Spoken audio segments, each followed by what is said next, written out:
se retrouve avant le début de saison, qui est dans 3 semaines maintenant. Hier, on a été à Parthenay dans le 79 pour réaliser ce contrôle technique complet. Pour ceux qui ne savent pas, le contrôle technique, c'est comme pour votre voiture quand vous allez faire votre contrôle technique pour savoir si elle a le droit de rouler sur la route. Et bien nous, il y a un contrôle technique en début de saison et avant chaque course pour déterminer si notre véhicule est conforme au règlement afin de prendre la piste. C'est simple, on a le buggy avec l'ensemble de la carrosserie et on arrive nous avec cette petite feuille. Hop, je ne sais pas si on voit bien, mais en gros c'est une fiche de contrôle technique. Le contrôleur arrive et il coche si c'est bon ou mauvais et avec les observations. Donc on a 2 mauvais en fait. Un qui était bon avant de partir de la maison, je pense que j'ai dû mal rebrancher une prise à un moment. Hop, les feux ici, le feu anti-crash lui fonctionne très bien. Mais les deux, quand on appuie sur la pédale, il s'allume pas. Parce que c'est juste avant qu'hier en partant de la maison, quand j'ai scotché, ça s'est peut-être mal remis et du coup ça s'allume pas. C'est rien de bien méchant. Et les anneaux. Vous voyez les anneaux ici en fait ils doivent être d'une autre couleur que la couleur du châssis. Donc ici rouge, ça va. Devant, l'anneau il est arrivé rouge, moi j'ai laissé rouge quoi. Mais bon, on va le peindre. On va commencer, on va enlever tout ça et on va les peindre d'une autre couleur quoi. J'ai tout fait cet hiver de vidéos sur l'avancée du buggy.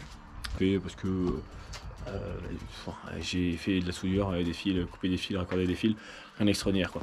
Le plus gros changement c'est, là on peut le voir, donc le radiateur qui est ici maintenant, était avant réellement là, enfin du coup plus là. Sauf que je suis pas très grand, je suis quand même 1m80 et mes genoux ici, ils touchaient au volant. Mes genoux touchaient au volant quand je tournais. Pas très agréable. Et en plus, dernière course, donc du coup que j'ai pas filmé à Saint-Hilaire cette année, je prends un virage, je glisse, mon volant, j'ai un retour de volant et je me prends le genou, enfin le volant dans le genou. Et ça m'a fait une espèce de grosse béquille, ça m'a fait très mal. Donc j'ai modifié, on a passé le radiateur ici, donc à l'arrière du buggy, qui fait que en fait on a gagné quasi à toute cette place là quoi. Ici j'ai fixé là, mais je pense que je vais le reculer encore un petit peu. Le problème c'est qu'il faudrait que je puisse surtout rallonger la crémaillère pour que je sois plus à l'aise en roulant. On a quand même un petit souci. Le moteur marchait très très bien avant de faire la modification.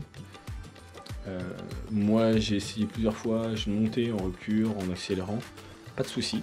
Et là depuis quelques jours, une semaine ou deux maintenant, mon papa est arrivé, il m'a dit ah ça marche bien, je lui ai dit ouais ça marche bien. En fait il ouvre ici là, le papillon à fond directement.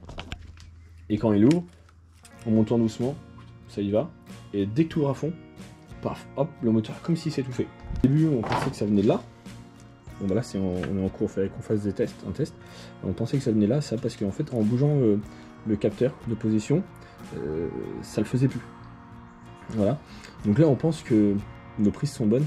J'aimerais tester, voir ma pompe à essence, si la pression est assez élevée dedans. Je pense avoir trouvé. Donc faut que j'essaye. En fait la pompe, donc ici, elle doit aspirer par là, tout ce circuit. Et quand j'allume, j'ai pas d'interrupteur donc elle tourne en permanence. En direct. Et je trouvais qu'elle faisait un bruit bizarre.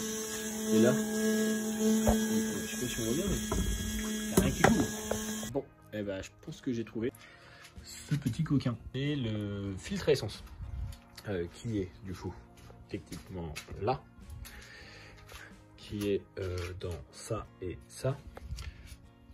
C'est un filtre à essence. Je ne connais pas les caractéristiques du truc, mais en fait c'est que ça avait des raccordages. Donc j'avais pris ça. Vous allez voir, je vais vous montrer. J'ai fait une vidéo sans et avec.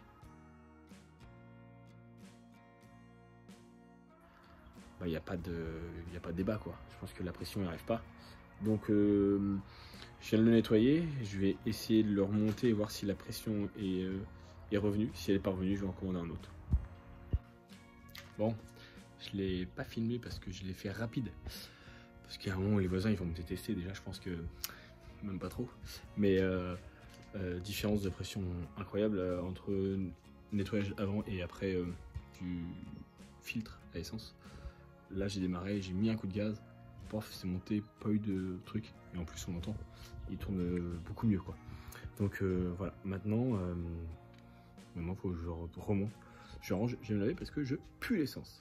Je viens de me rendre compte en terminant la vidéo que j'ai pas fait d'outro. Donc voilà, merci d'avoir regardé. On se retrouve bientôt pour la course de Fenouil. Ce sera une petite vidéo. Je vais vous l'expliquer directement dans la vidéo. Mais merci d'avoir regardé. Ciao.